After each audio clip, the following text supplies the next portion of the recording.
മഞ്ജു വിളിച്ചിരുന്നു. അവൾക്ക് കൊണ്ടുകൊടുത്ത പലഹാരം വലിച്ചെറിഞ്ഞു അല്ലേ? എന്തിനാ പലഹാരമായിട്ട് അങ്ങോട്ട് പോയത്? നിങ്ങളെ സ്നേഹിക്കുന്ന ഒരു മരുമോളുണ്ടല്ലോ വീട്ടില്, എല്ലാം അവൾക്കുണ്ടാക്കി കൊടുത്താ പോരെ?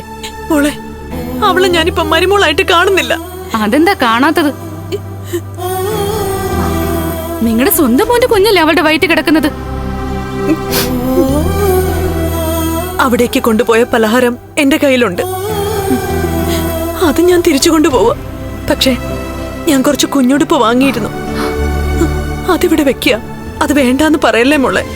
നിങ്ങളുടെ കുഞ്ഞുടുപ്പും വേണ്ട, വല്ലുടുപ്പും വേണ്ട, കൊണ്ടുപോക്കോ. അത് കുഞ്ഞിനിട്ട് കൊടുക്കുമ്പോ കുഞ്ഞിന് എന്തെങ്കിലും പറ്റിയാലോ? അയ്യോ, അങ്ങനെയൊന്നും ഇല്ല മോളെ. അത് സാരല്ല, അമ്മ അതവിടെ വെച്ചേക്ക. ആ, ഇതാ കണ്ണേട്ടന്റെ മഹിയുടെ ഒക്കെ കുഴപ്പം. ഇവരെ സ്നേഹിക്കുന്നവരും കണ്ണേട്ടന്റെ വീട്ടിന് പോകേണ്ട സമയം കഴിഞ്ഞില്ലേ? ഇവരെയൊക്കെ അടിച്ചിറക്കിയിട്ട് വീട് വൃത്തിയാക്കേണ്ട സമയം കഴിഞ്ഞില്ലേ? എന്നിട്ട് അതൊന്നും ചെയ്യാതെ പറയുന്നതിന് മുൻപ് എല്ലാ കാര്യങ്ങളും കണ്ണേട്ട ചെയ്തു കൊടുത്തിട്ട് ഒരു തരുമ്പ് സ്നേഹം പോലും കണ്ണേട്ടനോടും ലക്ഷ്മിയോടും നിങ്ങൾ കാണിച്ചിട്ടുണ്ടോ?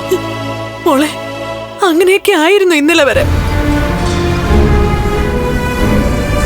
ഇപ്പൊ എനിക്ക് എത്രത്തോളം മാറ്റം ഉണ്ടെന്ന് കഴിഞ്ഞ തവണ ഇവിടെ വന്നപ്പോ പറഞ്ഞതല്ലേ മോളെ. നിങ്ങൾ പറയുന്നതൊക്കെ കണ്ണടച്ച് വിശ്വസിച്ചാലേ നിങ്ങൾ എപ്പോഴാ ശരിക്കും ദുർഗയാവുന്നെന്ന് പറയാൻ പറ്റില്ല. മോളെ മോളെ മോളുടെ പൂജാമുറിയിലെ അയ്യപ്പ വിഗ്രഹത്തിന് നല്ല ശക്തിയുണ്ട്. അതെനിക്ക് പറയാം. ഞാൻ എല്ലാ ദിവസവും രാവിലെയും വൈകുന്നേരവും അയ്യപ്പ വിഗ്രഹത്തിന് മുന്നിൽ വിളക്ക് തെളിയിക്കാറുണ്ട്. ചെയ്തു പോയ തെറ്റുകളെല്ലാം ക്ഷമിക്കണേന്ന് ഭഗവാനോട് ഞാൻ പറയാറുണ്ട്. ചെയ്തു പോയ തെറ്റുകളെ കുറിച്ച് ഓർക്കുമ്പോ നെഞ്ചു പൊട്ടുന്ന വേദനയുണ്ട് മോളെ എനിക്ക്. അതൊക്കെ ഹൃദയമുള്ളവരൊക്കെ പറഞ്ഞാൽ നന്നായിരിക്കും. ഇതിനി അമ്മയും കുഞ്ഞും തിരിച്ച് വീട്ടിലേക്ക് വരാതിരിക്കാനുള്ള അടവുമായിട്ട് വന്നതാണോന്നൊന്നും പറയാൻ പറ്റില്ല. കണ്ണേട്ടന്റെ അമ്മ മരിച്ചപ്പോ കണ്ണേട്ടന്റെ അച്ഛനെ നിർബന്ധിച്ച് കല്യാണം കഴിപ്പിച്ചതേ ഇപ്പൊ ജയിലിൽ കിടക്കുന്ന ആ ദുഷ്ടനാ, നിങ്ങളുടെ ആങ്ങള. ആ സമയത്ത് സ്നേഹിക്കാൻ മാത്രം അറിയാവുന്ന കണ്ണേട്ടന്റെ അച്ഛൻ 4-5 നായ്ക്കുട്ടികളെ വീട്ടിൽ വളർത്തിയ മതിയായിരുന്നു.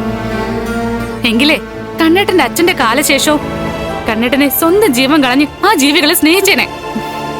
ഇത്തിരി ഭക്ഷണം മാത്രം അതിന് കൊടുത്താൽ മതിയായിരുന്നു.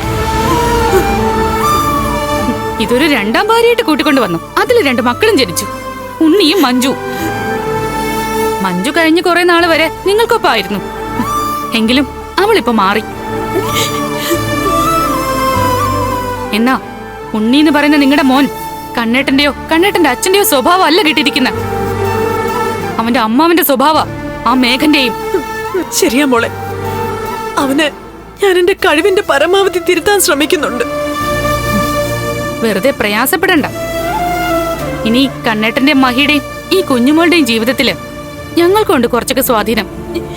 അതുകൊണ്ട് പാവങ്ങളായ കണ്ണേട്ടനെയും മഹിയെയും മണ്ടരാക്കാമെന്ന് നിങ്ങളും നിങ്ങളുടെ മോനും മരുമോളൊന്നും വിചാരിക്കണ്ട. ആങ്ങളെ ജയിലിലായി. പിന്നെ അവിടുന്ന് റിമാൻഡിന്റെ കാലാവധിയൊക്കെ കഴിഞ്ഞ് ആങ്ങളെയും ആ ലോറി ഡ്രൈവർ ഇറങ്ങിക്കഴിഞ്ഞാ അവന്മാരെ 2നെയും കാണാൻ പുറത്ത് ആൾക്കാരുണ്ട്. 1-2 തവണ നിങ്ങളുടെ ഇളയ മോനെ തല്ലാനായിട്ട് മാർക്കോ പിടിച്ചതാ. എന്നിട്ടൊന്നും ചെയ്തില്ല കണ്ണേട്ടനെ ഓർത്ത്.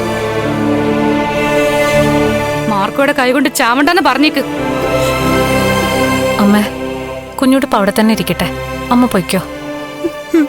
ശരി മോളെ.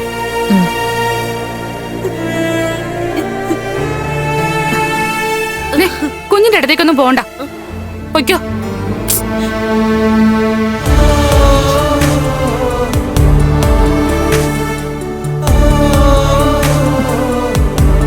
ഇങ്ങനെ പോയാൽ അവർക്കറിയാം അവരാഗ്രഹിക്കുന്ന പോലെ കാര്യങ്ങളൊക്കെ നടക്കുമെന്ന്.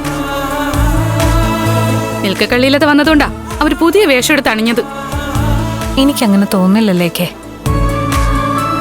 ഈ അടുത്തുണ്ടായ എല്ലാ സംഭവങ്ങളും അവരെ മാറ്റിയെന്നാണ് എന്റെ വിശ്വാസം. ആ, മാറ്റിയാ കൊള്ളാം.